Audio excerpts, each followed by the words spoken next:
오늘 로마서 강의 149번째 시간으로 로마서 13장 11절 말씀을 통하여 이 시기를 알고 살라라고 하십니다 라는 제목으로 말씀을 들으며 은혜를 함께 받고자 합니다. 오늘 본문을 포함해서 11절로 14절은 사도 바울이 이미 구원을 받아 그도의 재림으로 완전하게 완성될 최종적인 구원을 바라보며 살아가고 있는 그도인들에게 그런 소망의 믿음을 가진 자답게 오직 예수 그리스도로 옷 입고 그에 합당한 행동을 취하라고 명하는 내용입니다. 그도인은 현재를 이 세대의 시선과 소망으로 살아가서는 안 되며 반드시 장차 우리에게 나타날 미래를 생각하고 바라보는 믿음으로 현재를 살아가야 한다는 것이 11절로 14절의 말씀입니다. 이것이 우리에게 전하고자 하는 중심 내용입니다. 오늘은 그 말씀 가운데 11절 한 절 내용을 깊이 살펴보고 다음 주일에 12절로 14절까지 말씀을 보고자 합니다. 먼저 11절 온 본문 한 절 다시 보겠습니다. 또한 너희가 이 시기를 알거니와 자다가 깰 때가 벌써 되었으니 이는 왜냐하면 이런 의미입니다. 이제 우리의 구원이 처음보다 가까웠습니다. 즉 가까웠기 때문이다 라고 말씀합니다. 본문은 또한으로 시작합니다. 이는 본문이 앞의 절과 관계가 있다라는 것을 바울은 말해주고 있습니다. 원문은 또한 이것은으로 되어가 있습니다. 이 의미는 또한 이것을 행해야 될 것은 이런 의미를 내포하고 있는 말씀입니다. 그래서 NIV를 비롯해서 많은 영어 번역은 and to this라고 그렇게 번역되어 있는 것을 볼 수가 있습니다. 여기서 이것은 이라고 할 때 직접적으로 바로 앞에 있는 8절로 10절에 나오는 사랑하라라는 명령을 말하는 것이고요. 보다 넓은 의미로 본다면 12장 1절로부터 13장 10절에 나오는 삶의 권면 전체를 말하는 것이라 할 수 있습니다. 바울은 너희가 12장 1절로 13장 10절에 명한 것을 실천하며 살아야 할 이유는 너희가 이 시기를 알고 있고 너희가 잠에서 깰 때가 벌써 되었기 때문이라고 오늘 말씀하고 있는 것을 우리는 볼 수 있습니다. 그러면서 또 이제 우리의 구원이 처음 믿을 때보다 가까웠기 때문이라고 또한 말씀하고 있습니다. 이처럼 바울은 내 이웃을 내 자신과 같이 사랑하는 것뿐 아니라 12장 1절로부터 13장 10절에 말한 모든 본면을 그리스도인들이 실천한 이유가 바로 이 사실 때문이라는 것입니다. 너희가 잠에서 깰 때가 벌써 되었고 이제 우리의 구원이 처음 믿을 때보다 가까워졌기 때문에 너희들은 이 사실을 실천하며 살아야 된다라고 말하고 있는 내용입니다. 먼저 너희가 이 시기를 알거니와에 대해서 살펴보겠습니다. 여기서 이 시기는 일반적인 의미의 시기가 아니라 특별한 의미를 지닌 시기를 말합니다. 나야 할 만큼 중대한 시기라는 것입니다. 그런데 바울은 로마 교회에 있는 성도들에게 너희가 이 시기를 알거니와라며 너희가 이 시기를 아는 지식을 갖고 있다라고 전제하며 말하고 있습니다. 그렇지 않다면 바울은 너희가 이 시기를 알거니와라고 말할 수가 없었습니다. 이렇게 말하면 너희가 살면서 지내고 있는 시기를 알기에 시기를 올바로 판단하고 분별하며 살아라는 의미입니다. 시기를 분별하지 못하여 어리석은 자처럼 살지 말고 시간을 아끼며 지혜 있는 자처럼 살라라는 것입니다. 우리가 이 시기를 안다라면 결코 영적으로 어리석은 자처럼 살아갈 수가 없다라는 것이 오늘 본문을 포함해서 14절까지 주는 내용이 핵심 내용입니다. 이 시기는 본문 하반절에 보면서 이제 우리의 구원이 처음 믿을 때보다 가까웠습니다는 말에서 우리가 느낄 수가 있습니다. 바로 우리가 믿고 받은 구원이 처음 믿을 때보다 점점 더 가까워가고 있음을 느끼는 그 시기를 우리에게 말해주고 있습니다. 여러분은 우리가 처음 믿을 때보다 우리의 구원이 점점 더 가까워지고 있다라는 이 사실을 기억하며 보내는 시기 속에 살고 있습니까? 우리는 한날 한날이 우리의 구원이 점점 더 가까워져 가고 있다라는 이 사실을 깨닫고 살아가는 시기 속에 있다라는 것을 말해주고 있습니다. 더 구체적으로 말하면 우리의 구원이 완전하게 이루어지는 그리스도의 재림 때를 바랍니다. 그리스도의 재림 때에 실현될 구원의 완성, 그 구원이 우리에게 점점 다가오고 있다라는 사실입니다. 우리가 믿었을 때보다 더 가까워졌다라는 구원은 구원 과정의 완성을 이야기하고 있습니다. 또한 우리가 그리스도와 영원히 함께 지내는 그분의 나라에 천국에 들어갈 때를 또한 말하고 있는, 내포되어 있는 말씀입니다. 즉 개인적인 죽음을 맞는 종말의 구원을 포함하고 있는 말씀이 되겠습니다. 바울은 로마서 1장으로부터 11장까지 구원 교리에 대해서 자세히 말하여 왔습니다. 그렇기 때문에 너희가 이 시기가 어떤 시기인지를 너희가 알거니와 라고 한 것이었습니다. 너희가 지금 살아가고 있는 시기가 어떤 시기인지 너희가 이미 앞에서 말한 복음의 내용을 통해서 알고 있지 않느냐? 그러면 그것을 삶에 구체화시켜 실천해야 하지 않느냐? 실천하라라고 말하고 있는 것입니다. 바울은 여기서 1장에서부터 11장에까지 구원의 방식, 구원의 계획, 구원의 목적에 대한 보편적인 개념을 다 설명해 놓았습니다. 이것을 알지 못한다면 우리도 구원의 방식, 구원의 계획, 구원의 목적에 대한 보편적인 개념을 다 들었다고 할지라도 깨닫지 못한다면 너희가 자다가 깰 때가 벌써 되었다. 이제 우리의 구원이 처음 믿을 때보다 가까웠다는 말이 지식으로는 이해가 되어지지만은 실제적으로는 심령에 와닿지 않는다는 것입니다. 로마에 있는 그리스도인들은 이미 바울이 이 내용을 다 로마서 신을 통하여 이야기를 했습니다. 이제 너희가 어느 시대에 살고 있는지 알고 있지 않느냐 라고 했던 것이었습니다. 우리도 동일합니다. 그 긴 시간 로마서 1장으로부터 11장까지 하나님의 구원의 계획과 목적과 구원의 방식, 이 보편적인 개념들을 우리는 충분하게 넉넉하게 들었습니다. 우리가 어떤 시기에 살고 있다라는 것을 그렇다라면 당연히 깨달아지지 않겠어요.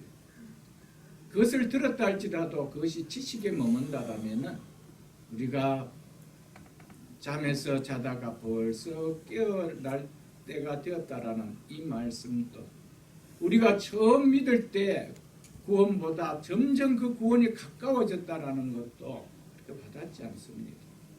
그렇기 때문에 개인적 종말이든 역사의 종말이든 종말의 의식 없이 그냥 한날 한날 능크림과 다름이 없는 하루를 맞는 삶을 살아갈 수밖에 없다라는 것입니다.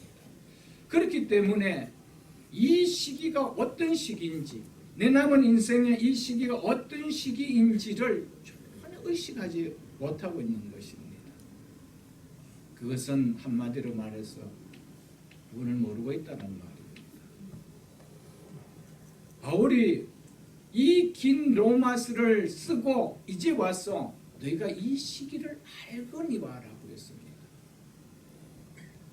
로마서 1장으로부터 11장까지 건 2년의 세월을 말씀을 전했습니다.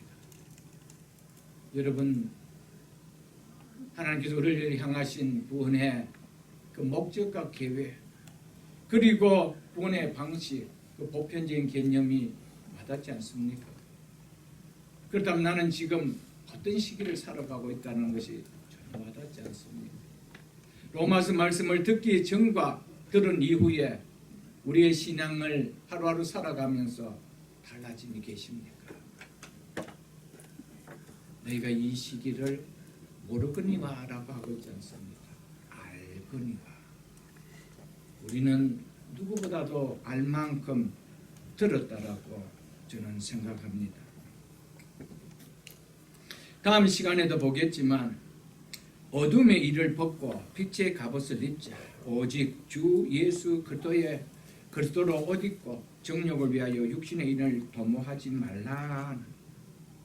이 심령이 이 말씀이 지식으로는 알아지지만 하나님께서 우리에게 이야기하는 구원에 대한 이 내용을 마음에 와닿지 않으면 이것은 그냥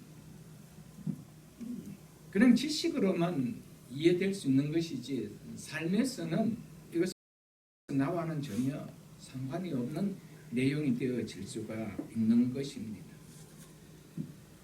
왜냐하면 그리스도의 삶의 변화를 가져오는 모든 동기들은 이 구원의 교리 위에 기초하여 서 있기 때문입니다. 여러분과 저의 모든 삶의 기초는 어디에 세워져 있습니까? 그리스도인이라는 그리스도인의 삶의 기초는 어디 위에 세워져 있습니까? 구원의 교리 위에 세워져 있습니다.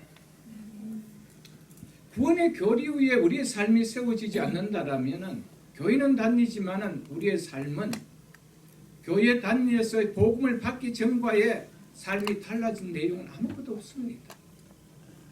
구원의 교리가 기초되어진 삶이 아니라면은 우리의 삶은 전혀 복음 때문에 변화가 일어나는 삶은 없다라는 것입니다.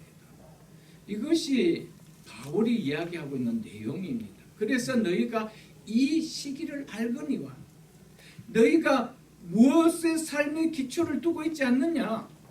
너희들은 예수 그리스도의 복음을 받아서 그 복음 위에 삶의 기초를 두고 있지 않느냐? 그렇다면 지금 살아가는 이 시기를 너희가 모를 수가 있느냐? 라고 이야기하고 있는 내용입니다.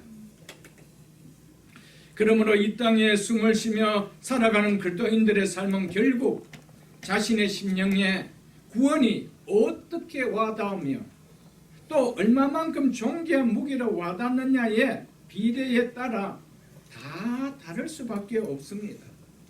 구원에 대하여 나타나는 반응의 상태가 그 사람의 삶의 질을 만들어줍니다. 그리스도인의 삶이라는 것은 10이면 10, 100이면 100 다 다릅니다. 그 삶의 기초를 얼마나 구원의 교리 위에 세워져 있느냐에 따라 그 사람의 삶의 질은 각각 다 달리 나타납니다. 그렇기 때문에 그리스도인으로서 삶의 질은 교회 출석한 연수로 받은 직분으로 만들어지지 않습니다. 오래 교회 다녔기 때문에 우리의 삶이 바뀌는 것도 아닙니다. 교회에 내가 어떤 직분을 받았기 때문에 우리의 삶이 달라지는 것도 아닙니다. 깨달아 누려지는 구원에 의해서 우리의 삶이 변화가 일어납니다. 우리의 삶이 바뀐다라는 이것을 이야기합니다. 그래서 바울은 내가 로마서 1장으로부터 11장까지 그 구원의 계획을 다 이야기했지 않냐. 구원의 방식과 구원의 목적을 다 이야기했지 않느냐. 그렇다면 이 구원의 은혜를 받은 너희가 살아가고 있는 이 시기가 어떤 시기인지 분별하라는 것이죠. 이것이 오늘 본문이 1절이 주고 있는 메시지입니다. 사랑하는 성도 여러분, 모든 성도들은 구원의 반응을 나타내는 사이즈만큼 우리에게 주어진 인생의 삶을 살다가 생을 마치게 되고 있습니다. 여러분과 저는 구원받은 자로서 하나님 앞에서 어떤 삶을 살아가고 있습니까? 구원받은 그 은혜의 사이즈만큼 우리는 하나님 앞에서 내 삶을 보며 살아갈 것입니다. 그러나 구원이 와닿지 않으면 하나님 앞이라는 것은 그냥 막연합니다. 항상 나는 내 자신 앞에서 살아가는 거예요. 내 자신 앞에서 내 자신이 어떠냐에 따라 그것이 세상 방식이 되었든 상관하지 않습니다. 그것이 나에게 더 유익하다라면 나는 그렇게 살아가는 거예요. 그러나 구원의 반응을 보이는 성도는 항상 하나님 앞에서 삽니다. 그렇기 때문에 모든 성도는 내가 받아 누리는 구원의 반응만큼 하나님 앞에 사는 모습을 보이다 생을 마칩니다. 어떤 사람은 내 삶의 모든 시간을, 내 삶의 모든 계획을 그분 앞에서 나타내며 살기도 하고, 어떤 사람은 겨우 주일에 교회에 나오는 그 정도의 삶으로 바칠 수도 있는 거예요. 그러나 분명한 것은 여러분과 저는 우리의 각자에게 처음 믿을 때보다 구원의 때는 매일매일 가까워지고 있다는 사실입니다. 그것은 피할 수 없습니다. 그러나 어떻게 살아가느냐가 처음 믿을 때보다 구원이 가까워졌다는 것이 엄청 은혜로우고 어떤 사람에게는 너무나 불안하게 온다는 사실입니다. 구원을 가져다 주는 의미가 심령에 와닿지 않고는 구원을 주신 그리스도와 함께 하기에 변화되는 성화는 일어나지 않습니다. 성화라는 말은 교회 안에서 듣는 지식이지 그것이 내 삶에 와닿지는 않습니다. 구원은 항상 예수 그리스도가 나의 속에서 간섭하고 계심을 믿어지게 되어져 있습니다. 이것이 구원입니다. 바울은 오늘 본문에서 너희가 이 시기를 알거니와 라며 바울은 그리스도인들이 앞으로 있을 완성된 구원을 사모하면서 현재를 올바르고 의롭게 살아가야 할 이 시기를 너희가 알고 있다라고 말하고 있습니다. 여러분과 저는 우리가 지금 육신의 몸을 갖고 살아가는 이 시기를 어떻게 살아가야 할 시기임을 알고 계십니까? 우리는 우리가 살아가고 있는 이 시기를 알고 계십니까? 주일날 한번 예배 오는 것으로 족한 시기입니까? 하나님 앞에서 살아가야 될, 하나님 앞에서 카운트 돼야 될 그런 시기로 인식하며 살아가고 있습니까? 그리스도인은 인간의 역사만을 생각하며 살아가는 자가 결코 아닙니다. 인간의 역사는 결국 하나님의 통제 아래, 하나님의 다스림 아래, 하나님의 주권 아래 있는 것입니다. 그리스도인은 하나님의 계획과 하나님의 목적의 역사를 생각하며 살아가는 자입니다. 이 역사를 가리켜서 구속의 역사라고 말합니다. 인간의 역사는 하나님의 구속사를 산출하기 위한 무대일 뿐입니다. 인간의 역사는 예수 그리스도를 이 땅에 오게 하시기 위한 역사이며 또 앞으로 오게 하실 역사일 뿐인 것입니다. 예수 그리스도가 빠진다면 인간의 역사는 존재할 이유가 없습니다. 예수 그리스도께서 오실 이유가 없었다라면 인간의 역사는 있을 수가 없다 이 말입니다. 인간의 역사가 왜 존재합니까? 하나님의 구속사를 이루기 위하여 인간의 역사가 있을 뿐입니다. 아멘. 이 땅에 인간의 역사를 통하여 예수 그리스도를 보내주시기 위하여 인간의 역사가 존재하는 것이지, 보내줄 예수 그리스도가 없다라면 인간의 역사 자체가 존재할 이유가 없다라는 것이죠. 그렇기 때문에 우리는 인간의 역사를 생각하며 살아갈 때 그 중심에는 항상 예수 그리스도, 그분을 생각하며 살아가야 된다. 아멘. 그분의 생각 없이 믿지 않은 사람과 똑같이 한 날 한 날을 살아간다라면 하나님께서 우리를 이 땅에 시간, 인간의 역사를 두신 이유가 있나요? 하나님께서 인간의 역사를 두신 이유는 뭡니까? 인간의 역사 속에 예수 그리스도를 보내기 위해서입니다. 이것이 이 땅에 역사가 존재하는 이유입니다. 성경은 그것을 우리에게 말해주고 있습니다. 누가복음 2장에 보면 인간의 역사의 중심에 큰 획을 긋는 로마가 존재하는 이유가 구속의 역사를 만들기 위하여 쓰임받는 일에 쓰여지기 위함임을 잘 보여주고 있는 것을 우리는 볼 수가 있습니다. 로마 가이사 아우구스토, 즉 로마 황제 옥타비아누스 때 그를 통하여 예수님께서 구약에서 예언한 대로 베들레헴에 태어나기 위한 도구의 역할을 한 것뿐임을 우리는 잘 압니다. 로마라는 이 인류의 역사 가운데 왜 로마의 시대를 주셨는가? 그것은 단지 예수 그리스도를 오게 하기 위한 것이었다. 성경은 이것을 우리에게 이야기합니다. 예수님이 오실 이유가 없었다라면 그런 역사가 이 땅에 존재할 이유가 없다라는 것이죠. 세상 사람들 어쩌다 이런 역사가 일어나구나 라고 하고 있지만 그리스도인들은 그렇지 않다는 겁니다. 그리스도인의 시각은 항상 역사가 존재하는 것은 하나님의 구속사를 산출하기 위함이다. 이것을 우리는 기억하며 살아야 된다라는 것입니다. 로마가 막강한 힘을 갖고 주변 국가들을 속국으로 삼고 그들을 통치하기 위하여 로마를 중심으로 도로가 닦아진 것도 그리고 헬라어를 통용어로 사용한 것도 우리를 구원하시기 위하여 십자가에 죽으시고 부활하신 예수 그리스도의 복음이 짧은 시간 안에 이방 온 나라에 전파해지도록 쓰여지기 위함임을 우리는 알 것입니다.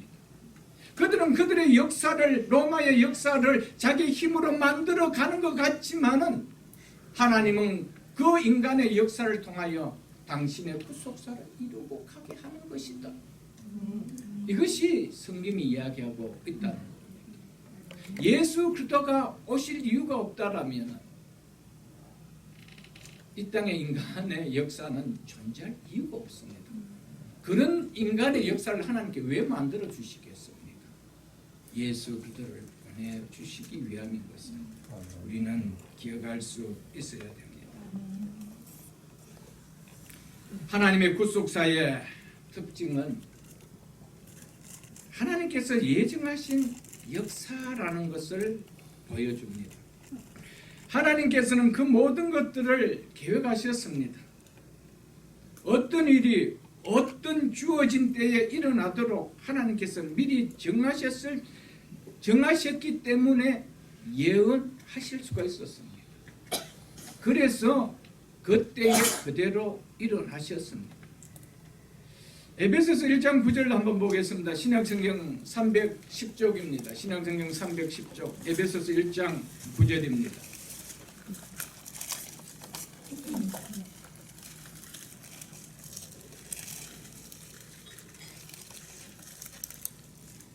에베소서 1장 9절입니다. 그의 하나님의 뜻의 비밀을 우리에게 알리신 것이요. 하나님의 뜻의 비밀이 뭐라고 하는지 이어서 보겠습니다. 그의 기뻐하심을 따라 그리스도 안에서 때가 찬 경륜을 위하여 예정하신 것이니 아멘. 그리스도 안에서 때가 찬 경륜을 위하여 예정한 것이니 이것이 하나님의 뜻의 비밀이라고 합니다. 하나님께서 그리스도 안에서 역사적으로 실행하시고자 한 구속 계획을 하나님의 뜻의 비밀이라고 합니다. 그리스도 안에서 이루시려고 하나님께서 미리 세워놓으셨던 구원 계획을 바로 하나님의 뜻의 비밀이라고 합니다. 그래서 하나님의 비밀의 뜻을 이루기 위하여 인간 역사 속에 예수 그리스도를 보내주신 것이었습니다. 하나님의 뜻을 성취할 일이 없다라면 인간 역사가 존재할 이유가 없다. 성경 이것을 우리에게 말해주고 있습니다. 하나님께서 모든 구속 역사를 창세전에 계획하시고 진행하십니다. 하나님의 구속사는 창세전에 계획된 일이 절정을 향해 진행되어 가는 것을 말합니다. 하나님은 인간을 창조하시고 그래 내가 이렇게 진행하겠다라고 하신 것이 아닙니다. 하나님은 창조선에 하나님의 구속의 계획을 세워놓고 창조하셨습니다. 그래서 창조는 하나님의 구속의 사건들의 절정을 향하여 달려가는 겁니다. 그것을 가르쳐서 하나님의 구속사라 그렇게 말하고 있습니다. 그래서 우리가 잘 아는 갈라디아서 4장 4절에 보면은 한번 찾아볼 수 있으면 찾아보시죠. 306쪽입니다. 갈라디아서 4장 4절에 보면은 이렇게 말씀하고 있습니다. 때가 참에 무슨 때입니까? 하나님께서 계획하신 때지요. 하나님이 정하신 때지요. 그때에 하나님이 그 아들을 보내서 여자에게서 나게 하시고 하나님은 아무렇게나 독생자를 보내지 않았습니다. 하나님 창세전에 계획하신 때가 있었습니다. 그 계획이 정해 놓으신 시간이 있었습니다.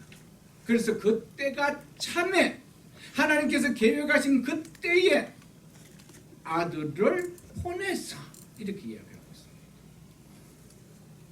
그러니까 구원이라는 것이 어쩌다 일어난 것이 아니란 말이에요. 인간의 역사 속에 왜 예수 그리스도께서 오셨는가? 하나님의 계획이 플랜이 그렇게 세워졌기 때문에 하나님께서 사랑하는 아들 예수 그리스도를 이 땅에 보내시는 때와 장소와 방식에 대한 것을 미리 정해 놓으셨습니다. 그리고 정한 때에 그것을 나타내셨습니다. 이 모든 것이 한치 오차도 없이 정확하게 이루어졌습니다. 하나님의 구속사는 하나님께서 세워놓으신 예정하신 대로 점진적으로 진행되어 가고 있습니다. 하나님의 구속사는 미리 정한 목적을 향하여 진행되어 가고 있습니다. 그 구속사의 마지막이 어디입니까? 종점이 어디입니까? 다시 오실 예수 그리스도, 예수 그리스도의 재림되죠. 그 길을 향하여 인간의 역사는 달려가는 것 같은데 그것은 하나님께서 그렇게 주관해 가고 있는 거예요. 하나님의 역사의 마지막은 무엇이다? 예수 그리스도의 오심입니다. 인간의 모든 역사는 결국 예수 그리스도의 오심으로 종결됩니다. 그 인간의 역사는 그리를 향해 달려갑니다. 왜? 인간의 역사를 세우신 분은 하나님이시기 때문에 그 인간의 역사의 종점은 여기로 달려간다라고 세우신 분은 하나님이시기 때문에 인간이 그렇게 계획하고 하는 것 같지만 결국 하나님의 주권 안에서 하나님의 구속사의 완성을 위하여 달려가고 있다는 것입니다. 인간의 역사는 하나님의 구속사를 산출하는 무대밖에 아니라는 것을 우리는 기억할 수 있어야 됩니다. 그리스도인은 역사를 생각할 때 역사 속에 존재하는 시간의 요소는 항상 예수 그리스도와 관계를 가장 우선적으로 본질적으로 생각할 수가 있어야 됩니다. 믿지 않는 세계의 역사를 보면은 BC와 AD로 구분하는 것을 우리는 알 겁니다. Before Christ, 예수 오시기 전이죠. 그리스도가 오시기 전과 그다음 AD, 아노 도미니, 라틴어로서 그리스도의 해라는 뜻입니다. 이 말은 in the year of our Lord 이 말입니다. 이 말이 바로 AD, 아노 도미니라는 뜻입니다. 이렇게 BC와 AD로 구분하고 있습니다. 그 구분의 기준이 누구냐? 그리스도다. 그렇게 하고 있는 것입니다. 세상은 어째서 그렇게 정해졌는지 모릅니다. 사실상 그것을 세상은 믿지도 않습니다. 그럼에도 불구하고 세상은 그 구분을 굳게 지켜나가고 있습니다. 그래서 주후를 지켜가고 있습니다. 성경은 세상은 이렇게 두 구분으로 나누고 있지만은 성경은 세 구분으로 나누고 있습니다. 그리스도께서 이 세상에 오시기 전과 그리스도께서 세상에 오셔서 사시고 이 세상을 떠나 영광의 보좌로 돌아가신 때와 그리고 다시 오시는 그때 이 세 구분을 나눴습니다. 지금 우리는 그리스도의 초림과 다시 오실 재림 사이의 시간 속에 살아가고 있는 자들입니다. 그리스도의 초림과 재림 사이에 살아가고 있다 이 말입니다. 이를 다르게 표현하면은 예수 그리스도께서 이 세상에 오셔서 행하신 것과 예수 그리스도께서 앞으로 행하실 것 사이에 살아가고 있는 자라는 것입니다. 바로 그것이 오늘 본문에서 바울이 말하고 있는 이 시기를 라고 이야기합니다. 너희가 이 시기를 알고 있다는 거예요. 우리가 어떤 시기에 살아가고 있다는 겁니다. 예수 그리스도께서 행하셔서 그 은혜를 누리고 있고 그리고 장차 오셔서 우리에게 행하실 그 사이 속에 우리가 지금 살아가고 있는 자다. 그것을 말하고 있습니다. 우리는 예수 그리스도께서 다시 오시는 때만 남겨놓고 있는 시간에 지금 살아가고 있는 자들이에요. 하나님께서 세우신 구속사의 세 부분 중 마지막 부분을 향하여 살아가고 있는 자들입니다. 왜냐하면 하나님께서 다시 예수 그리스도께서 다시 오실 때 시간은 더 이상 존재할 이유가 없습니다. 이 우리가 살아가고 있는 이 시간에 역사는 더 이상 존재하지 않습니다. 이제 예수 그리스도가 오시고 나면 그분이 모든 것을 다스리는 영원한 시간 속에서 우리는 살아갈 분이라는 것입니다.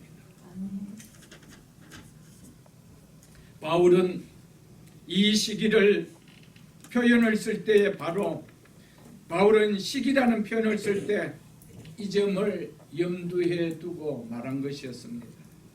성경은 예수님께서 이 땅에 오셔서 구속사역을 마치시면서 승천하시고 다시 오시겠다고 약속하신 재림 사이를 마지막 때라 말세라 성경 그렇게 말하고 있습니다. 우리는 어느 때에 살아가고 있습니까? 말세를 살아가고 있습니다. 마지막 때를 살아가고 있다라는 것입니다. 그래서 이 시기를 내가 어떤 때를 살아가고 있는 예수 그리스도의 오심을 맞이하는 다시 오실 예수 그리스도를 맞이하는 이 시기를 살아간다. 이 시기가 어떤 시기라는 겁니다. 자다가 깰 시기라는 겁니다.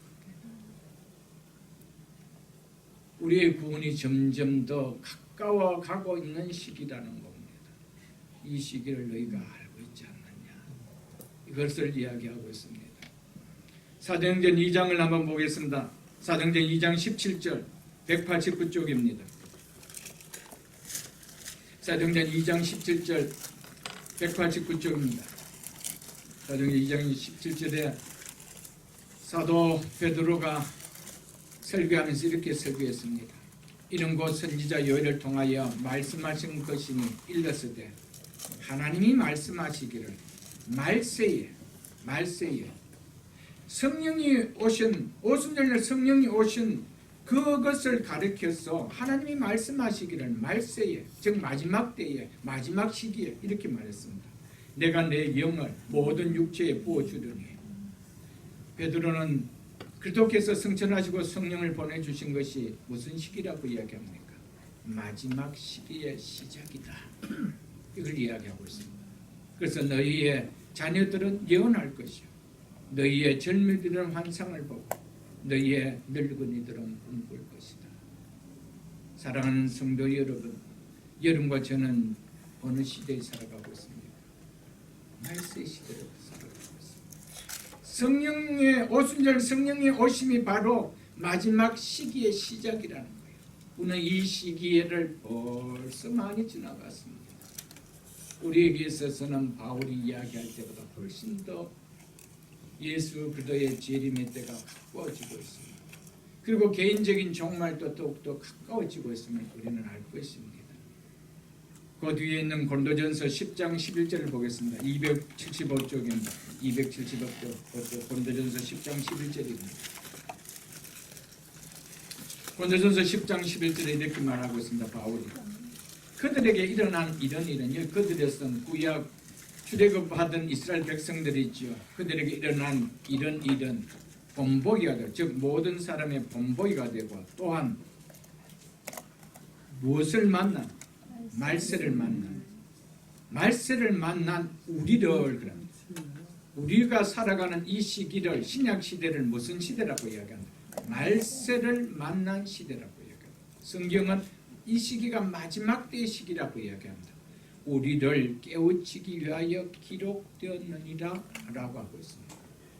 베드로전서 1장도 보겠습니다. 그 뒤에는 베드로전서 1장 18절로 20절도 보겠습니다. 378쪽입니다. 378쪽 베드로전서 1장 18절로 20절입니다. 너희가 알거니와 너희 조상이 물러준 헛된 행실에서 대속함을 받은 것은 음이나 금같이 없어질 것으로 된 것이 아니요 오직 흠없고 점없는 어린 양 같은 그도의 보배로운 피로 된 것이라. 그는 창세 전부터 미리 알린 바 되시니나. 그도는 창세 전부터 미리 알린 바 되시니라고 하고 있죠. 하나님은 역사가 시작되기 전에, 창세 전에 예수 그리스도께서 역사의 이 특정한 시기에 구속자로 나타내실 것을 이미 이때 결정해 놓으셨다, 이렇게 말하고 있습니다.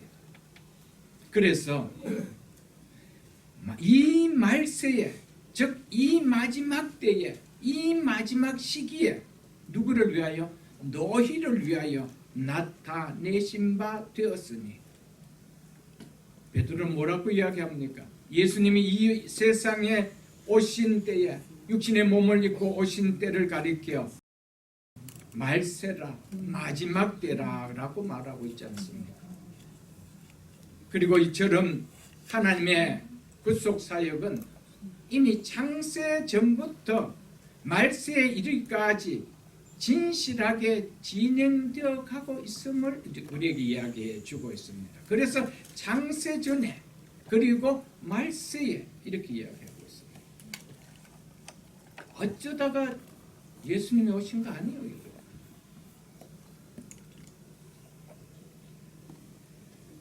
하나님의 구속 역사는 창세 전에 이미 시작되었습니다. 그래서 인간의 역사의 특정한 시기 속에 계획하신 그때에 나타내셨으니 라고 하면서 그 나타나신 때를 말세다, 마지막 때다. 우리는 어느 때를 지금 살아가고 있습니까? 예수 그리스도의 오신 이후를 살아가고 있는 말세를 살아가고 있는 자라는 것을 잊지 마십시오. 그 뒤에 있는 베드로후서 3장 3절로 4절도 보겠습니다. 베드로후서 3장 3절로 4절을 보겠습니다. 베드로후서 3장 3절로 4절입니다.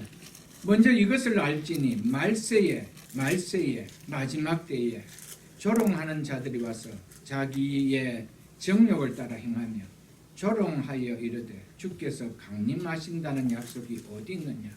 조상들이 잔 후로부터 만물이 처음 창조될 때와 같이 그냥 있다 하니라고 하고 있죠. 베드로 시대 때 거짓 사도들이, 거짓 교사들이, 또 믿지 않는 자들이 조롱했다라고 해요. 언제 예수 그리스도께서 재림하신다라고 했느냐? 이 만물이 창조된 이후로 그대로 있지 않느냐? 그렇게 이야기한 때가 어느 때라고 해요? 말세라고 성경은 이야기하고 있습니다. 히브리 그 앞에 있는 히브리서 1장 1절로 2절을 보겠습니다. 353쪽입니다. 353쪽. 히브리서 1장 1절로 2절을 보겠습니다. 옛적은 구약시대죠. 구약시대의 선지자를 통하여 여러 부분과, 즉 여러 번에 걸쳐 여러 모양으로 우리 조상들에게 말씀하신 하나님이 이 모든 마지막에는, 즉 마지막 시대에는, 즉 마지막 날에는, 이 말입니다. 구약 시대가 끝나고 메시아가 오심으로 시작한 새로운 시대, 곧 그리스도의 초림으로부터 재림까지 모든 날들을 가리켜서 이 모든 날 마지막에 이렇게 표현했어요.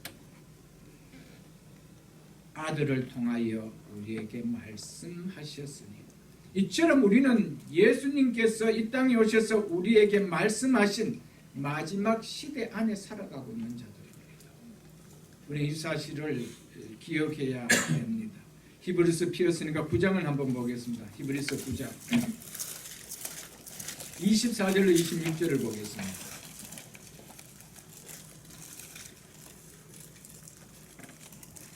히브리서 9장 24절 26절입니다. 그리스도께서는 참것의 그림자인 손으로 만든 성소에 들어가지 아니하시고 제사장들 대제사장들처럼 이 땅에 만들어놓은 성소 안에 짐승의 피를 가지고 들어가지 않았단 말입니다. 바로 하늘에, 즉 하늘 성소에 들어가서 이제 우리를 위하여 하나님 앞에 나타나시고 대제사장이 해마다 대제사장, 이 대제사장은 아론을 후손해서 그 후손들의 대제사장을 이야기한다. 육신 인간의 대제사장을 이야기하죠. 대제사장이 해마다 다른 것에, 즉 다른 짐승의 피로서 성소에 들은 것 같이 주께서는 자주 자기를 드리려고, 즉 자주 자기 몸을 드리려고 아니하실지니 그렇게 자주 드릴 필요가 없었으니 이런 말입니다. 만일 그렇게 자주 드렸다라면 그러면 이런 의미입니다. 그가 세상을 창조할 때부터 자주 고난을 받아야 할 것이로되, 즉 여러 번 죽음을, 짐승들처럼 여러 번 죽음을 당해야 된다 이 말입니다. 그런데 이제 자기를 단번에 제물을 드려 죄 없이 하시려고 어떤 끝에 나타나셨으니 세상 끝에 나타나셨습니다. 예수님께서 우리를 구원하시기 위하여 십자가의 희생 제물이 되시기 위하여 오신 것을 세상 끝이라고 이야기하고 있습니다. 성경은.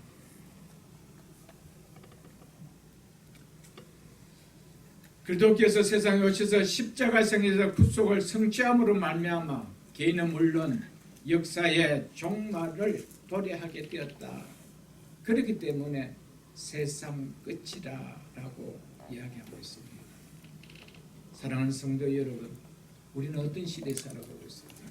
세상 끝에 마지막 시기를 살아가고 있습니다. 성경은 세 시기를 이야기하고 있습니다. 예수님 오시기 전, 예수님 오신 이후, 그리고 다시 오실 예수 그리스도, 그분을 맞이해서 지낼 그 시기, 세 시기밖에 없습니다.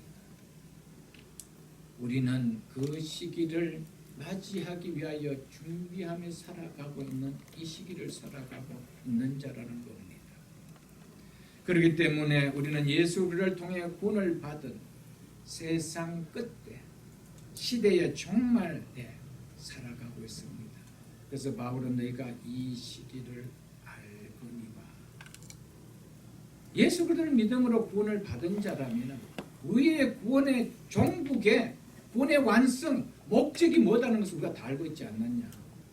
그래서 우리가 너희가 살아가고 있는 이 시기에 어떤 시기를 지금 살아가고 있냐, 무엇을 맞이하기 위해 살아가고 있느냐, 이것을 너희가 알고 있지 않느냐 라고 하고 있는 것입니다. 여러분과 저는 예수 그리스도를 믿기 때문에 어떤 시기를 지금 살아가고 있고 어떤 시기를 맞이하기 위하여 이 땅을 살아가고 있다라는, 예수 믿기 전과 다른 컨셉을 가지고 살아가고 있습니다. 이것이 그리스도입니다. 이것이 예수 그리스도의 구원을 누리고 사는 자의 삶이라는 것을 바울은 이야기해 주고 있습니다.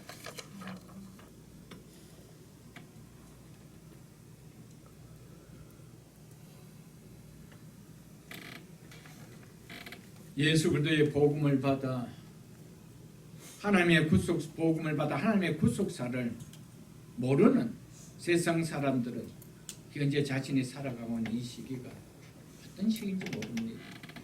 그렇기 때문에 그들은 어떻게 살아갑니까? 노아 시대나 롯의 시대와 같이 살아가고 있다고 성경이 이야기하고 있습니다. 먹고 시집가고 장가가고 집짓고 오직 모든 목적은 이 땅입니다. 장차 도래할 구원의 완성을 생각하지 못하고 살아갑니다. 그들에게 너무나 그거는 당연한 이야기입니다. 그런데 구원을 받았다는 우리는 어떠냐는 거예요. 우리도 노아 시대와 같이, 롯의 시대와 같이 오직 육신만을 위하여 살아가고 있지 않느냐. 그래서 이 시기를 가리켜서 너희가 자다가 깰 때다 라고 하고 있습니다. 우리는 깨어나야 됩니다. 영적인 잠을 자면 안 됩니다. 믿음의 잠을 자는 자, 사망의 잠에 자고 있는 자가 되어서는 안 된다라는 것을 우리에게 말해 주고 있습니다. 설령 교회에 다니며 말씀을 듣는 자리에 나오는 교인이라 할지라도 복음을 갖고 내 자신이 살아가는 이 시기를 깨닫지 못한 채 살아간다라면 교회 밖에 있는 세상 사람들과 다르지 않는 삶을 살아가고 예수 믿는다라고 고백했던 그 고백 전과 우리의 삶은 별반 다르지 않습니다. 영적인 것에 관심 두지 않는 것은 차이가 없습니다. 예수 믿기 전에도 영적인 것에 관심 안 두었습니다. 근데 예수 믿고 나서는 관심이 있습니까? 여전히 잠에 취해 있습니까? 아니면 깨어나서 관심을 두는 삶을 살고 있느냐? 이걸 묻고 있습니다.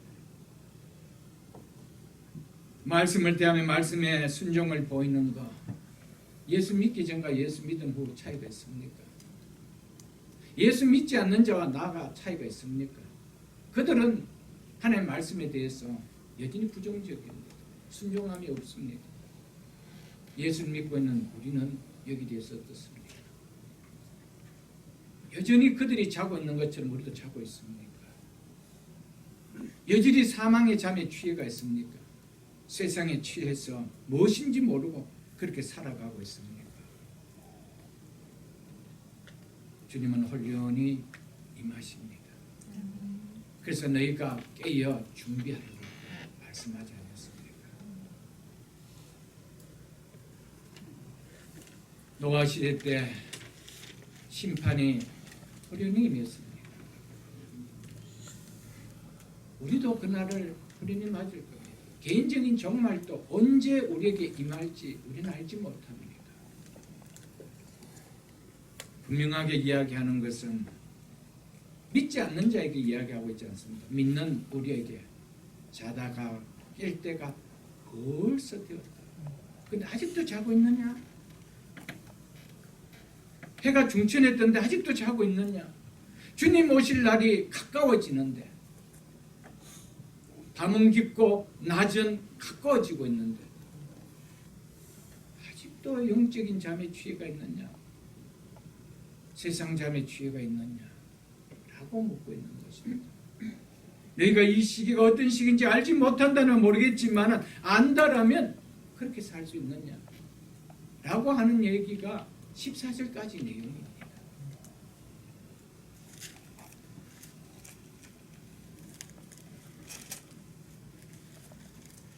사랑하는 성도 여러분, 그리스도인들에게 있어서 지금 이 시기는 믿지 않는 자처럼 믿지 않을 때처럼 영적으로 잠자고 있는 시기가 아닙니다. 우리는 잠에서 깰 시기를 맞이했습니다. 그래서 예수권을 버려야 되는 거예요. 우리는 예수 그리스도의 옷으로 입고 우리 낮에 자처럼 살아야 된다. 성경은 말하고 있다라는 것입니다. 너희가 복음을 받고 지금 살아가고 있는 시기가 어떤 시기인지 너희가 안다라면 받은 복음의 삶에 구체화시켜 실현하라는 겁니다. 이것이 깨어 사는 삶이라고 바울은 이야기하고 있습니다. 자다가 깰 때가 벌써 되었습니다. 벌써라는 표현은 그리스도인은 항상 마지막 때에 대한 의식을 가지고 주님의 재림을 기다리는, 내 개인 또한 종말을 깨어서 기다리는 신앙으로 살아야 된다라는 것을 이야기하고 있습니다. 그래서 바울은 이렇게 이야기합니다. 이어서 왜냐하면 이는 이렇게 이야기하고 이제 우리의 구원이 처음 믿을 때보다 가까웠기 때문이다. 왜 우리가 자다가 깰 때가 벌써 되었다라고 이야기합니다. 구원이 너무나 가까이 와가 있기 때문에.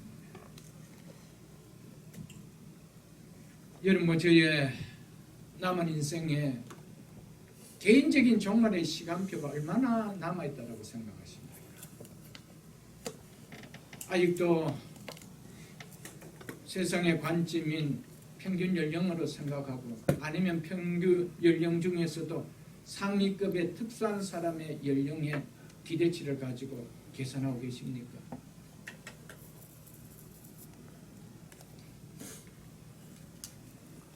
언제 떠날지 모릅니다. 제가 아시는 목사님 한 분 친척 가운데 한국에 잠시 방문하고 거기 가서 좀 검증도 좀 받고 좀 쉬고 오시려고 가셨습니다. 60 후반의 사람으로 제가 들었습니다. 근데 가셨어. 거기서 코로나를 맞아 거기서 세상 떠났습니다. 인생이 그렇습니다. 우리의 시간에 종말이 언제 닥칠지 여러분과 제가 알고 계십니까? 하나님께서 우리의 생명을 거둬 가시는 것은 절대 한 가지 방법이 아닙니다. 자연사만 있는 것이 아닙니다. 세상 재해도 있고요, 사고도 있고요, 질병도 있고요, 어떤 일이 우리 속에 일어날지도 모릅니다. 우리 항상 끼어 있어야 돼요. 그러다 죽음 맞으면은 여러분이 맞이해야 눈 뜰 것이 어딘지 확신하고 있습니다. 그런 믿음이 있습니다.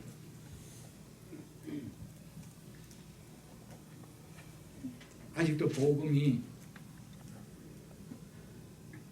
아무런 생각 없이 들리십니까? 그런 가운데 만난다는 너무 투레이십니다. 때는 늦었습니다. 자다가 깰 시기인 것을 깨닫고 살아가십시오. 우리의 구원이 처음 믿을 때보다 가까워진다. 처음 예수 그리스도를 믿은 그도의 사랑을 맛본 적이 없는데 어떻게 예수 그리스도로 말미암아 내가 완전하게 누릴 그 구원이 가까워졌다는 것이 와닿을 수 있나요? 여러분 처음 믿음의 시간이 있었습니까? 여러분에게 예수 그리스도를 처음 믿었던 그 감격이 있었습니까? 그 십자가의 은혜를 통하여 예수 그리스도를 믿는다는 그 감격이 있었습니까?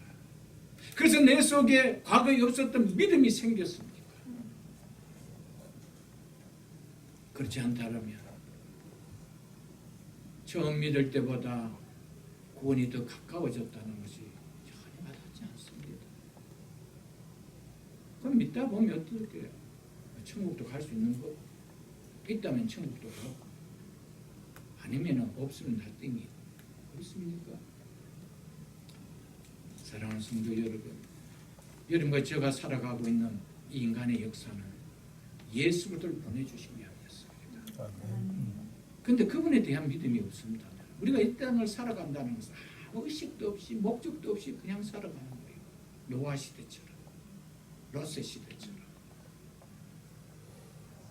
우리가 사는 시기는 자다가 깰 때가 벌써 된 시기입니다. 해는 중천에 떴습니다. 예수 그리스도가 오실 날이 멀지 않고 여러분과 저가 개인적인 종말에 맞을 날도 이미 하프라인을 넘었습니다. 그런데도 이 땅에 영구적인 영주자처럼 살아가는 생각만 하고 계십니까? 하나님 앞에 믿음은 잃어버리고 오직 육신의 삶을 조금이라도 더 연장하기 위해 몸부림치고 살아가고 계십니까? 여러분, 믿음을 잃어버리면 다 잃어버린 거예요. 그 삶이 10년, 20년 더 연장하는 삶이 된다라고 하더라도 아무런 의미가 없는 나띵.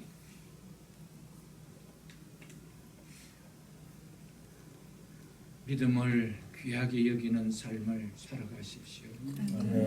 그것이 자다가 깰 때쯤을 깨닫고 살아가는 삶인 것을 우리에게 이야기해 주고 있음을 잊지 마시기를 주님의 이름으로 축복합니다.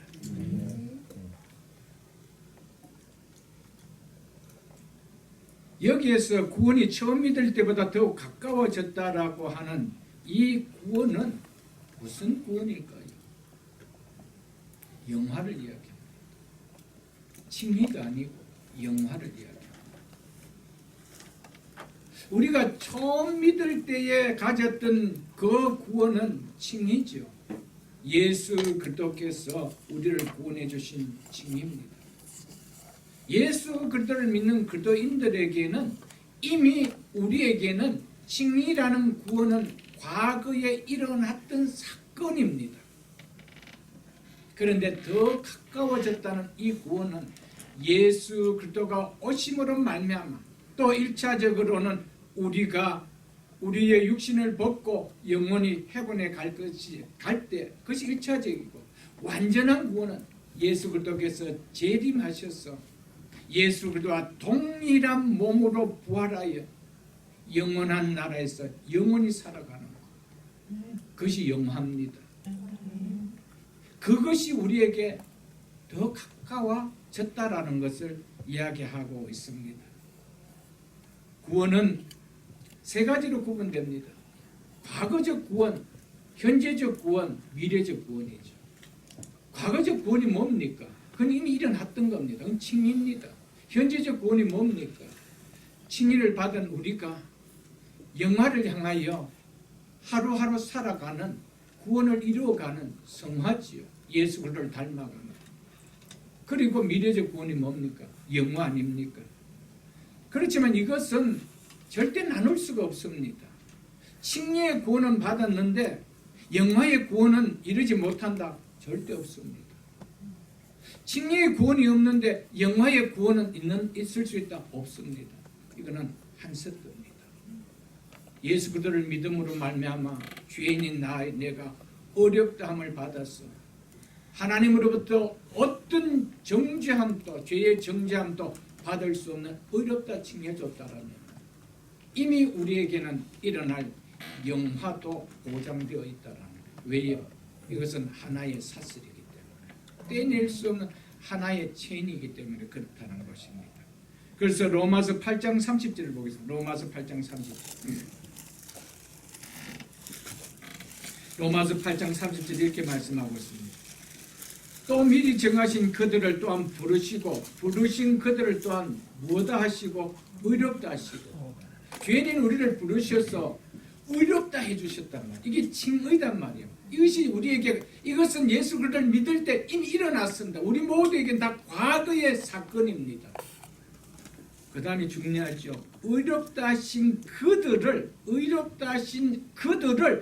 또한 영화롭게 하셨느니라. 아멘. 의롭다 하신 그들이 영화롭게 하신 이것을 놓칠 수가 있나요? 절대 없습니다. 이거 다 한 세트입니다. 그러나 구분적으로는 세 가지를 이야기하지만 이것은 하나입니다. 그렇기 때문에 우리가 지금 어느 시대에 살아가고 있습니다. 이미 구원을 받은 자입니다. 그러나 우리에게 있어서는 하나님 편에서는 영화까지도 모든 것이 임이지만 우리 편에서는 칭의가 임입니다. 그러나 영화는 낫예십니다. 아직까지 우리에게는 아직이라는 사실입니다. 그래서 구원을 가리켜서 뭐라고 해야 합니까? 이미, 그러나 아직. 우리 편에서 그렇다는 겁니다. 그래서 처음 믿을 때보다 구원이 점점 더 가까워졌다는 것은 우리 편에서 뭡니까? 아직 이루어지지 않는 영화가 점점 가까워지고 있다. 이것을 우리에게 말해주고 있는 것입니다. 로마서 8장 그 앞에 있는 18절을 한번 보겠습니다. 18절이 이렇게 말씀하고 있습니다. 현재의 고난은 장차 우리에게 나타날 영광과, 현재의 고난은 우리가 이 땅에 살아가면서 예수 그리스도를 믿음으로 칭의의 구원을 받은 우리는 이 땅을 살아가면서 고난이 있습니다. 예수 믿는 것 때문에 이 죄악 세상이 불편합니다. 그래서 고난이 있습니다. 그 고난은 장차 우리에게 못할 나타날 영광, 이게 영화입니다. 비교할 수 없다라고 이야기하고 있습니다. 이 완전한 구원이 우리가 처음 믿을 때보다 삼아졌다는 겁니다. 사랑하는 성도 여러분, 개인의 종말이 되었던 예수 그리스도의 오심으로 말미암아 역사의 종말이 되었던 점점 가까워지고 있는 것이 부담입니까? 여러분, 저에게는 소망이요 기쁨입니다. 우리가 예수 그리스도를 믿는 이유와 목적이 뭡니까? 이 복을 누린 자이기 때문에, 이 복 때문에 기뻐하며 이 복 때문에 하나님 앞에 예배드리는 인생 아닙니까? 그런데 이것이 어찌 사모되어짐이 없는 인생으로 살아갈 수 있느냐는 거예요. 사랑하는 성도 여러분, 장차 우리에게 나타날 영광은 예수 그리스도의 재림을 통하여 이루어집니다. 그때 우리는 영혼만 영광을 이루는 상태에 있는 것이 아니고 우리의 육신까지 예수 그리스도와 동일하게 신령한 몸으로 더 이상 죄가 들어올 수 없는, 죄가 터치할 수 없는 그런 신령한 몸으로 부활합니다. 그것을 가리켜서 장차 우리에게 나타날 영광이라고 말하고 있습니다. 예수 그리스도를 믿음으로 성령으로 거듭난 그리스도인은 반드시 장차 우리에게 나타날 이 영광을 기다리고 있다라고 성경은 말하고 있습니다. 8장 이어서 보겠습니다. 19절로 이어서 보겠습니다. 피조물은 창조물, 즉 자연세계를 지금 이야기하고 있습니다. 그것이 고대하는 바는 하나님의 아들들이 나타나는 것이니 성도가 영광스러운 부활의 몸을 입게 되는 것을 이렇게 표현하였습니다. 하나님의 아들들이 나타나는 것. 이것이 여러분과 제가 영광스러운 부활의 몸을 입게 되는 것을 이렇게 표현했습니다. 자연세계가 성도가 영광스러운 부활의 몸을 입는 것을 이렇게 고대하고 있다라면은 우리의 부활은, 우리에게 나타날 영광은 너무나 확실하지 않는가. 피조물도 이 사실을 믿고 고대하고 있는데 믿고 있는 우리가 이것을 고대하지 않을 수 있느냐? 이것이 너무나 사실이지 않느냐? 이걸 이야기하고 있죠. 그리고 하나님의 아들됨을 진면목을 드러내는 때가 바로 그들과 동일한 영화로운 부활의 몸을 입을 때이기 때문에 성도가 부활하는 것을 가리켜서 하나님의 아들들이 나타나는 것이다. 우리는 이미 하나님의 아들입니다. 그런데 완전한 하나님의 아들의 진면목을 나타낼 때가 언제입니까?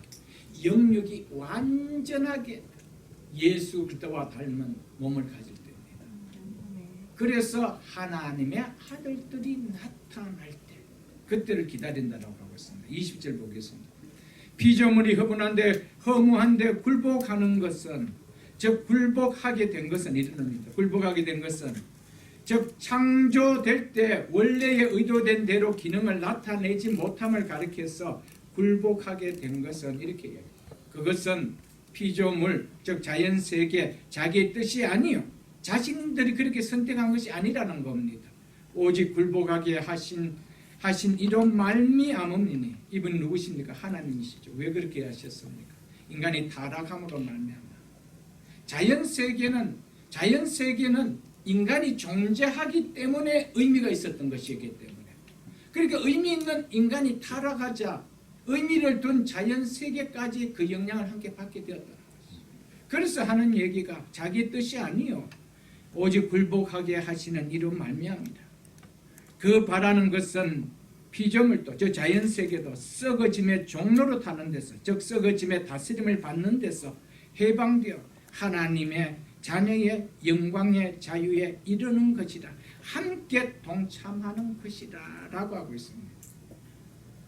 그래서 그들이 허무한데 굴복하기 때문에 썩어짐을 당하는, 아름다운 꽃을 피웠다가 그 아름다운 꽃이 시들어지는 거요, 썩어짐을 당하는 거요. 그것은 그들이 원했던 것이 아니었다. 이것을 이야기합니다. 하나님은 절대로 독버섯을 만드신 분이 아니었습니다. 엉겅퀴를 하나님이 내신 분이 아니었습니다. 왜 그랬습니까? 인간이 타락함으로 말미암아. 인간의 타락으로 한 말미암아 인간을 위해서 존재했던 모든 것들이 인간의 타락한 그 그들의 영향을 많이 받을 수가 없어서 함께 저주를 받았다라고 성경은 말하고 있는 것입니다. 하나님의 자녀들의 영광의 자유가 주어지기 전에 자연세계가 허무한 데 굴복할 수밖에 없었습니다. 그렇기 때문에 하나님 자녀들이 장차 나타날 영광에 이르는 것을 고대합니다. 왜? 그때 회복되기 때문에. 그때 원래 창조의 원래의 기능대로 회복되기 때문이었습니다. 그래서 22절에 이렇게 이야기합니다. 피조물이 창조의 세계가 자연세계가 다 이제까지 함께 탄식하며 즉 신음하며 함께 고통을 겪는 것을 우리가 아느니라. 23절 그뿐 아니라 즉 피조물뿐 아니라 또한 곧 성령의 처음 익은 열매를 즉 성령의 첫 열매를 받은 우리까지도 성령의 첫 열매가 뭡니까? 성령이 오셔서 하신 첫 열매가 뭡니까? 성령으로 거듭나게 하시는 거예요. 그래서 우리 여러분과 제가 성령을 통하여 거듭난 거 아닙니까? 그런 자들이 뭐한대요? 그것을 받은 우리까지도 속으로 탄식하여 양자 될 것, 하나님 아들 될 것이죠. 그것이 뭐래요? 곧 우리의 몸의 속량을, 이것은 뭡니까? 우리는 영만 예수 그리스도의 십자가를 통하여 1차적으로 영만 속량을 받았습니다. 그렇기 때문에 영만 죽으면 해변에 가는 거예요. 육은 그대로 죄의 값을 치르기 위하여 땅에 묻히는 거예요. 그런데 몸의 속량을 기다릴 때가 있다. 몸의 속량을 받으면 몸도 온전하게 영처럼 뭐 한다는 거야? 온전해진다. 그것이 무슨 몸입니까? 예수 그리스도와 동일한 부활의 몸을 이야기하고 있죠. 그래서 그 몸을 입을 때가 하나님의 아들로서의 진면목을 드러내는 겁니다. 그래서 피조물이 하나님의 아들들이 나타나기를 고대하고 있다. 몸의 속량 즉 예수 그리스도와 동일한 부활의 몸을 입고 나타나기를 기다리고 있다라고 한 것이죠. 그래서 성령의 처음 익은 열매를 받은 우리까지도 속으로 탄식하여 양자될 것 곧 우리의 몸의 속량을 부활의 몸을 기다리느냐라고 하고 있습니다. 24절에 왜냐하면 왜 우리가 몸의 속량을 기다리냐 하면 이 말이 있죠. 우리가 이 소망으로 이라는 게 들어가야 됩니다. 이 소망으로 이 소망 안에서 이렇게 번역된 것도 있습니다. In this hope라고 번역된 것도 있습니다. 이 소망 안에서 무엇을 얻었으면 무엇을 얻었기 때문이다. 그래서 우리가 이것을 기다릴 수밖에 없다라는 것입니다. 그런데 성령으로 거듭난 우리가 이것이 그들을 기다려지지 않는다는 것이 이상하지 않나요? 왜? 이것으로 구원을 받았는데 이 소망 때문에 구원을 받았는데 이것이 없다면 왜 여러분과 저 구원을 믿습니까? 예수 그리스도를 믿습니까? 여러분 믿을 이유가 없잖아요. 이 땅에서 잠시 잠깐 살다가 똑같이 죽는 거라면 무슨 의미가 있나요? 여러분? 그냥 영혼만 우리 눈에 보이지 않는 영혼만 그것만 살기 위해서입니까? 아니 신령한 몸. 그래서 왜냐하면 왜 우리가 몸의 속량 부활의 몸을 기다리냐면 우리가 이 소망으로 구원을 얻었기 때문이다 라고 합니다. 그래서 보이는 소망이 아니요 보이는 것을 누가 바라리요 라고 했던 것이었습니다. 이처럼 예수 그리스도를 믿음으로 성령으로 거듭난 그리스도인은 몸의 속량 즉 부활의 몸을 입기를 기다린다라는 사실입니다. 아니 기다려질 수가 없습니다.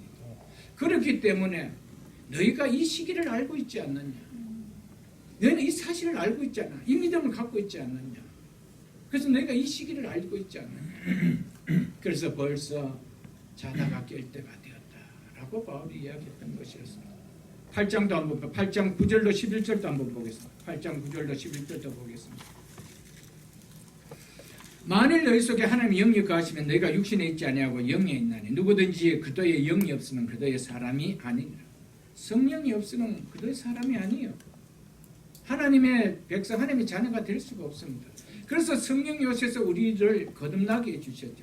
영이 살아날 수 있도록 거듭나게 해주셨습니다. 10절에 또 그리스도께서 너희 안에 거하시며 몸은 죄로 말미암아 죽은 것이라. 몸은 죄로 말미암아 죽은 것이라. 우리가 그리스도의 영이 들어왔음에도 불구하고 몸은 죄로 말미암아 죽는데요. 이 사실 믿으십니까? 그래서 우리가 죽는 거예요. 우리는 성령으로 말미암아 영이 본어긴한 거예요. 그런데 이어서 보십시오. 또 그리스도께서 너희 안에 계시면 몸은 죄로 말미암아 죽은 것이나 영은 의로 말미암아 살아 있는 것이라. 아멘. 우리가 예수 그리스도를 믿을 때 성령은 우리 영을 살리십니다. 예수 그리스도의 영이 성령이 우리 속에 들어왔음에도 불구하고 우리의 몸은 죄로 말미암아 죽는 거예요, 여러분. 그래서 마지막 그 몸의 속량까지 약속하셨기 때문에 우리가 기다린다는 거예요. 이처럼 사도 바울은 그리스도의 영은 이미 구원받았지만, 그리스도 이는 영이 구원을 받았지만 몸은 아직 구원을 받지 못했다라고 클리어하게 말하고 있습니다. 11절 예수를 죽은 자 가운데 살리시는 영이 너희 안에 거하시면, 성령이 우리 안에 거하시죠. 그리스도 예수를 죽은 자 가운데 살리시니까 너희 안에 거하시는 그 영으로 말미암아 너희 죽을 몸도 뭐하시리라? 살리시리라. 아멘. 이게 영화입니다. 이것이 몸의 속량입니다. 이것을 우리가 기다린다라고 말하고 있습니다. 사랑하는 성도 여러분, 그리스도인이 이런 존재입니다.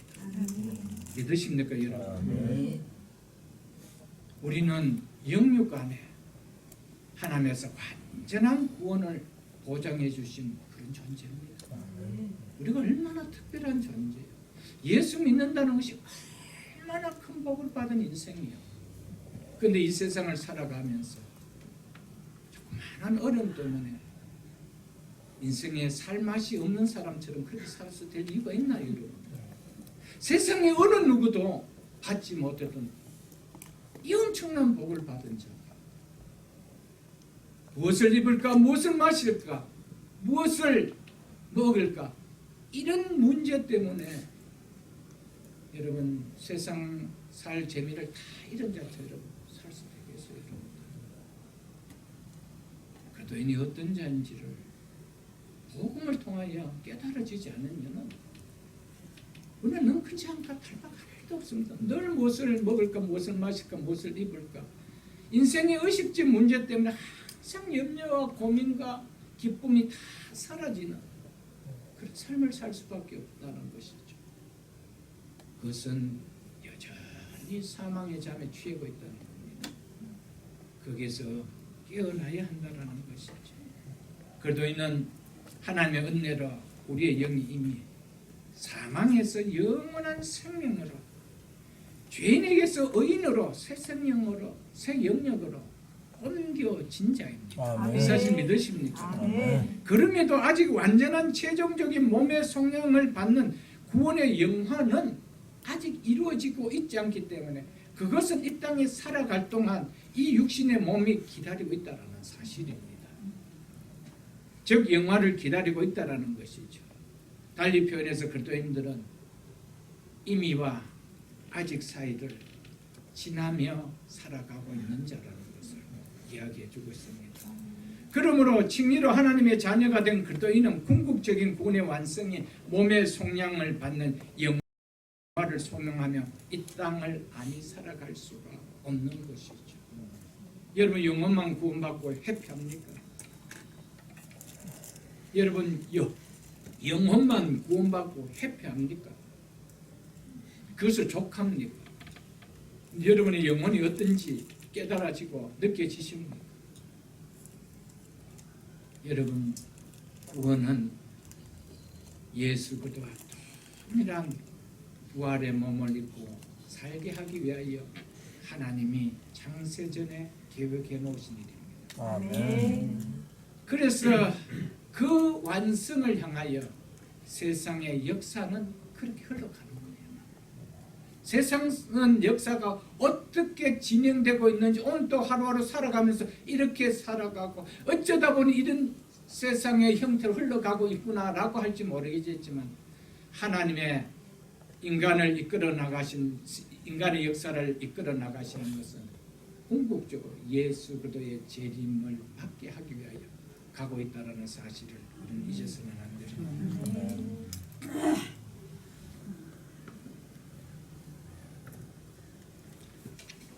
구원의 의미와 아직 사이를 살아가는 구원의 국면은 현재적이고 계속적입니다. 이것은 영화까지 진행되고 있다라는 사실입니다. 이것을 가리켜서 성화라고 이야기합니다. 칭의는 한 번 과거에 일어났습니다. 칭의는 두 번 일어나는 사건이 아닙니다. 그리스도인이라면 단 한 번 일어났습니다. 여러분들이 알지 못하든 알든 진정 예수 그리스도를 나의 주 나의 구원자로 믿는다라면 칭의는 일어났습니다. 그렇다면 우리에게 남은 것은 영화는 남았습니다. 이미 영혼은 이미 영화롭게 되었습니다. 영화롭게 되었기 때문에 우리의 육신의 몸이 죽을 때 그 영은 해변에 갑니다. 그러나 이 몸은 영화롭게 되지 않았습니다. 그래서 지옥으로 땅으로 붙여집니다. 너는 흙인 흙으로 돌아가느니라. 그러나 이미 영혼의 구원을 온전하게 받은 자들은 이 영혼을 담을 수 있는 육신 또한 신령한 몸으로 준비하고 있다. 그것을 우리가 기다리고 있는 것이죠. 우리는 그 사이를 지금 지나고 있는 자들입니다. 그렇다면 어떻게 살아야 되느냐?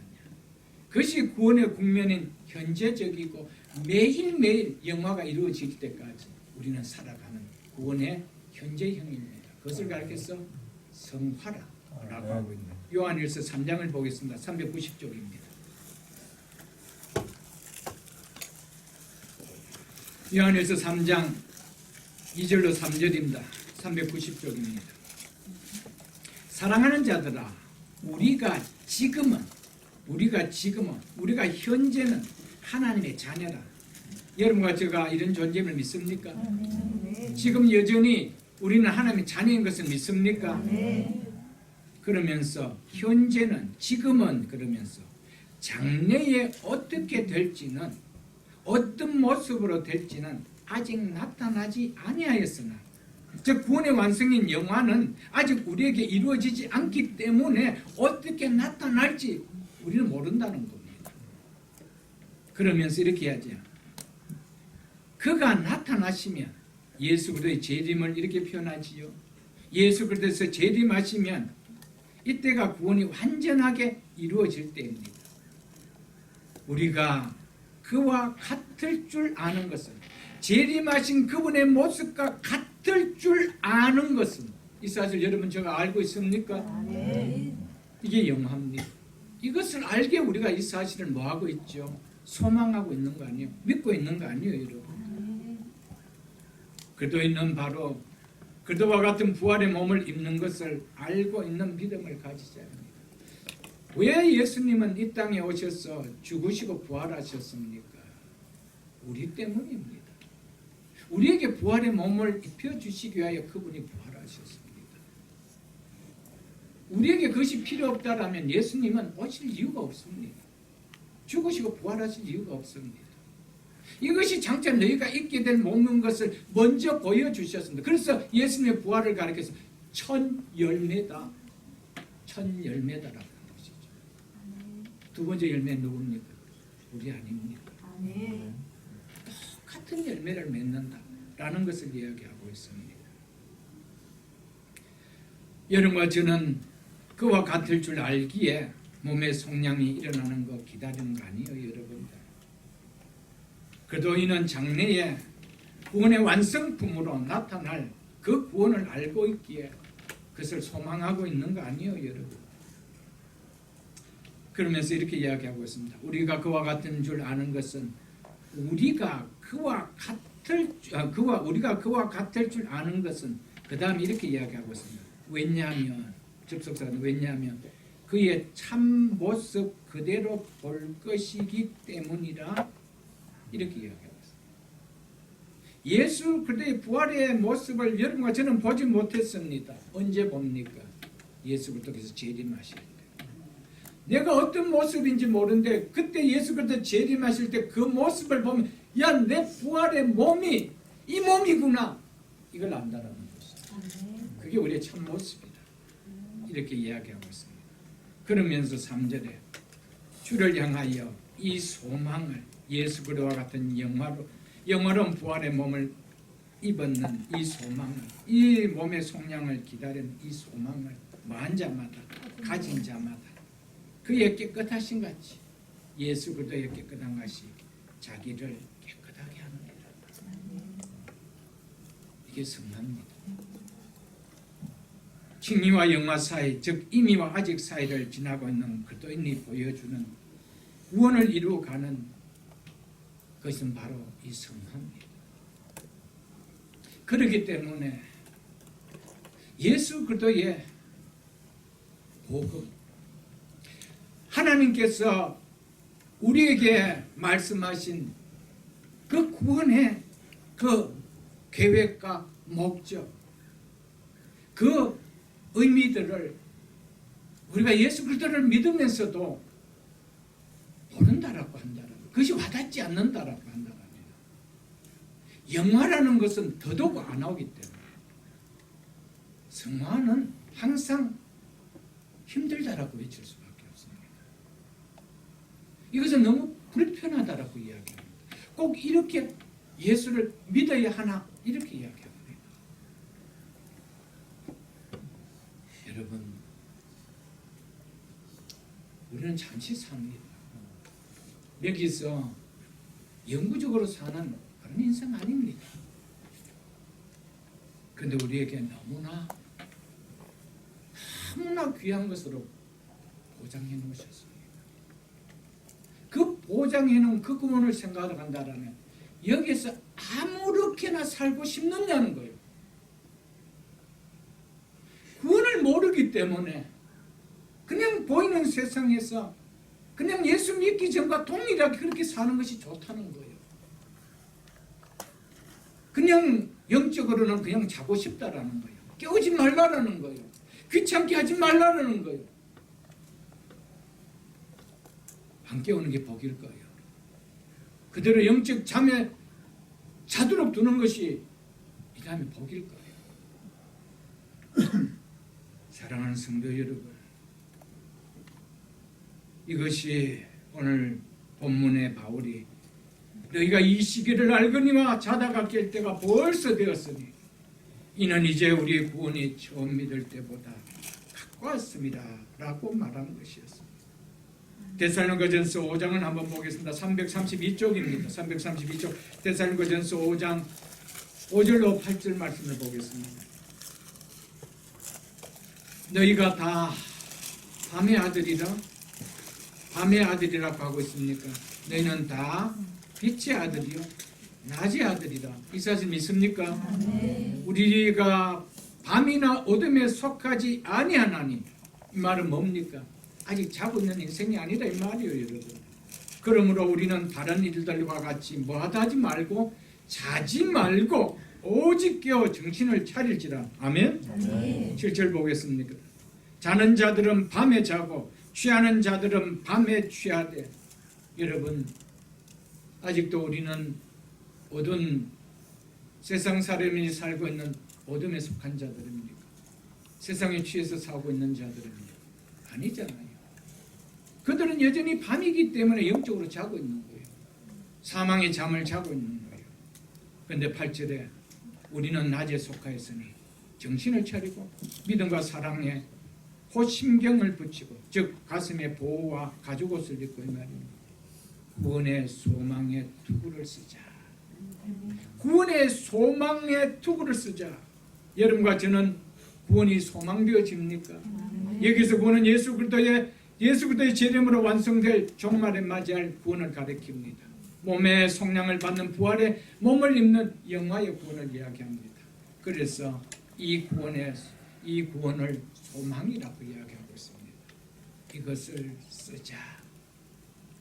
그래야만이 자는 인생이 아니요, 밤에 속한 자처럼 영적인 일에 자는 인생으로 살아가지 않고 있다는 것을 이야기해 주고 있음을 우리는 기억해야 됩니다. 한편 그리스도인의 성도가 부활하여 영광을 누릴 때 앞에서도 보았지만 비단 우리만 부활의 몸으로 세워지는 것 아닙니다. 이 우주 모든 창조물도 새로워진다라고 우리가 아까 보았던 로마서 8장 20절로 22절에서 우리가 보았을 것입니다. 즉 미래에 하나님께서 완성하실 구속의 역사가 그리스도인의 속량에만 제한되지 않고 하늘과 땅을 변화시킴으로써 우주적 속량까지 포함하고 있다는 것을 우리는 기억해야 됩니다. 이것 때문에 우리가 구원받을 때 한몫 육신의 몸까지 영화롭게 하지 않았던 것이었습니다. 이거와 함께 하기 위함이었습니다. 베드로후서 3장을 한번 보겠습니다. 387쪽입니다. 신약성경 387쪽 베드로후서 3장 12절로 13절 말씀입니다. 베드로후서 3장 12절로 13절 말씀입니다. 하나님의 날이 임하기를 바라고 간절히 사모하라. 성도는 그리스도의 오심과 하나님의 미래의 약속의 성취에 대한 간절한 기대를 갖는 자라고 베드로는 말하고 있죠. 그리스도께서 오실 때 하나님의 날이 시작되고 이 세상은 멸망하여 새로운 세상이 세워지기 때문에 하나님 날이 임하기를 바라보고 간절히 사모하라고 한 것이었습니다. 13절 보겠습니다. 자, 이어서 보겠습니다. 그날에 하늘이 불에 타서 풀어지고 물질이 뜨거운 불에 녹아지려니와 우리는 그의 약속대로 하나님의 약속대로 의가 있는 곳인 새 하늘과 새 땅을 바라보는도다. 우리는 단순히 영적인 것, 몸 밖에서 이루어지는 천상만을 경험하는 거 아닙니다. 하나님께서 약속하신 새로운 세상, 변화된 세상, 새 하늘과 새 땅을 영원히 경험하는 것, 이것이 완전한 구원입니다. 그래서 요한계시록 21장 1절에 보면 또 내가 새 하늘과 새 땅을 보니 처음 하늘과 처음 땅이 없어졌고 바다도 다시 있지 않더라라고 말씀했습니다. 타락한 것은 사람만 아니라 사람과 함께한 온 피조물 전체가 타락했습니다. 그러므로 사단의 모든 일과 그 효력과 악과 죄가 가져온 그 모든 것을 제거하기 위하여 체질 자체가 뜨거운 불에 녹아버려야 됩니다. 존재할 수가 없게 한다는 겁니다. 그래서 아까 그 모든 영향력은, 그 오염은 이 자연 세계에서, 우주에서 다 섞어버리는 것. 그것이 완전한 구원입니다. 우리가 지금 보고 있는 이 세상은 본래 창조대의 원상태가 결코 아닙니다. 인간의 타락으로 말미암아 피조물들이 허무한 데 복종할 수밖에 없어요. 그래서 창조의 원래의 목적대로 존재하지 못했습니다. 그러나 우리 주님께서 다시 오신 후에 새롭게 되는 그 엄청난 일이 일어나게 될 때는 자연세계는 완전하게 새롭게 될 것입니다. 그것이 바로 새하늘과 새 땅이라고 성경은 말하고 있습니다. 이것이 궁극적인, 최종적인, 완성적인 구원을 이야기합니다. 그래서 에베소서 1장을 한번 보겠습니다. 에베소서 1장 8절로 10절에 보면 이렇게 말씀하고 있습니다. 그 앞에 있는 에베소서 1장 8절로 10절을 보겠습니다. 이는 그가 모든 지혜와 총명을 우리에게 넘치게 하사 그의 뜻의 비밀을 우리에게 알리신 것이요 그의 기뻐하심을 따라 그리스도 안에서 때가 찬 경륜을 위하여 예정한 것이니 11절 같이 읽겠습니다. 시작. 하늘에 있는 것이나 땅에 있는 것이 다 그리스도 안에서 통일되게 하심이라. 아멘. 하늘에 있는 것이나 땅에 있는 것이 즉 만물이 다 그리스도 안에서 통일되게 하려 하십니다. 인간의 타락으로 원래 지음받은 기능을 잃어버렸을 때 인간과 관계를 맺던 모든 피조물은 죄의 영향으로부터 벗어나지 못해서 그 기능을 다 잃어버렸습니다. 그래서 피조물이 흥분한데 굴복하고 썩어지며 종로타게 이랬습니다. 그래서 인간의 궁극적인 구원의 완성은 인간에게만 적용될 수가 없습니다. 인간에게만 적용되고 이 세상은 그대로 있다라면 그건 완전한 구원이 아닙니다. 인간의 타락으로 말미암아 영향을 받았던 자연 세계까지 회복되어야 됩니다. 그래서 예수 그리스도께서 재림하실 때 만물까지 제자리로 돌려놓는 것, 사람뿐 아니라 만물이 그리스도의 재림에 관련이 되어 있게 만든다는 것입니다. 그래서 피조물도 하나님의 아들들이 나타나기를 그렇게 고대하고 있죠. 하나님의 아들들이 나타나야 그들도 자기의 자리로 돌아갈 수 있기 때문이라는 겁니다. 사랑하는 성도 여러분, 그러므로 하나님께서 독생자 그리스도를 이 땅에 보내신 것은 단순히 얼마간의 사람만을 구원하시기 위함이 아님을 우리는 알게 됩니다. 인간의 타락으로 함께 타락한 모든 창조 세계가 창조 세계를 죄의 영향으로부터 구속해내기 위함인 것을 우리는 알 수가 있을 것입니다. 세상 사람들은 이 사실을 결코 믿지 않습니다. 도리어 이러한 이야기를 하면은 우습게 여깁니다. 이런 말씀을 마음에 담지 않습니다. 그렇기 때문에 구원이 처음 믿을 때보다 더 가까웠다라는 이런 사실도 와닿지 않습니다. 믿는다면 우리는 어떻습니까? 이런 이야기가 와닿습니까? 우습게 여기집니까? 설마 그런 일이 있을까? 이렇게 와닿습니까?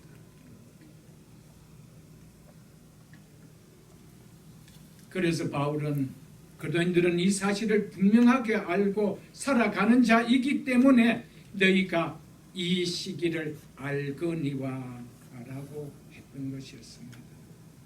사랑하는 성도 여러분, 우리는 이 사실을 받아들일 수 있기를 주님의 이름으로 축복합니다. 아멘. 두 곳만 보고 말씀을 피하겠습니다. 히브리서 13장을 한번 보겠습니다. 369쪽입니다. 히브리서 13장 14절입니다. 369쪽입니다.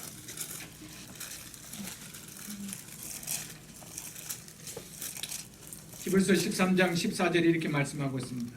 우리가 여기에는, 여기 어디입니까? 지금 여러분과 제가 살고 있는 이 세상, 이 땅을 말하죠. 여기에는 영구한 도성이 없으므로 믿으십니까? 이것은 아까 봤던 말씀처럼 다 뜨거운 불에 녹아집니다. 여기에는 영원한 도성이 없으므로 장차 올 것을 찾나니. 아멘? 아멘. 그런데 여기가 영원한 도성처럼 우리는 살아가고 있지 않습니까? 그래서 세상 잠에 취해서, 영적인 잠에 취해서 그렇게 살아가고 있지 않느냐는 거예요. 히브리서 9장 28절을 보겠습니다. 히브리서 9장 28절 보고 말씀드리겠습니다. 히브리서 9장 28절입니다. 이와 같이 그리스도도 많은 사람의 죄를 담당하시려고 단번에 들이신 바 되시고, 예수 그리스도께서는 우리의 많은 사람의 죄를, 여러분과 저의 죄를 담당하시려고 단번에, 단 한 번에 십자가에서 희생제물로 드린 바 되셨습니다. 그리고는 구원에 이르게 하여, 이 구원은 최종적인 구원, 완성된 구원, 영화를 이야기하죠. 여기에 이르게 하기 위하여 죄와 상관없이, 예수님의 초림은 죄와 상관을 가지고 오셨습니다. 우리의 죄를 구원하시기 위해 오셨습니다. 이제 두 번째 오실 때는 죄와 상관없이 자기를 바라는 자들에게, 자기를 바라는, 예수 그리스도의 재림을 소망하는 자들에게 뭐하다 하신대요? 두 번째 나타나시느니라. 아멘. 아멘. 반드시 예수 그리스도는 다시 나타나십니다. 왜냐하면 그분은 우리의 죄를 사해 주시기 때문에, 완전한 구원을 이루실 사명이 그분에게 남아있기 때문에. 말씀을 맺겠습니다. 사랑하는 성도 여러분, 여러분과 저는 이 시기를 알고 있습니까? 그리스도인들은 이 시기를 알고 있는 자라고 이야기하고 있습니다. 그래서 이 시기를 알고 살아라고 하고 있습니다.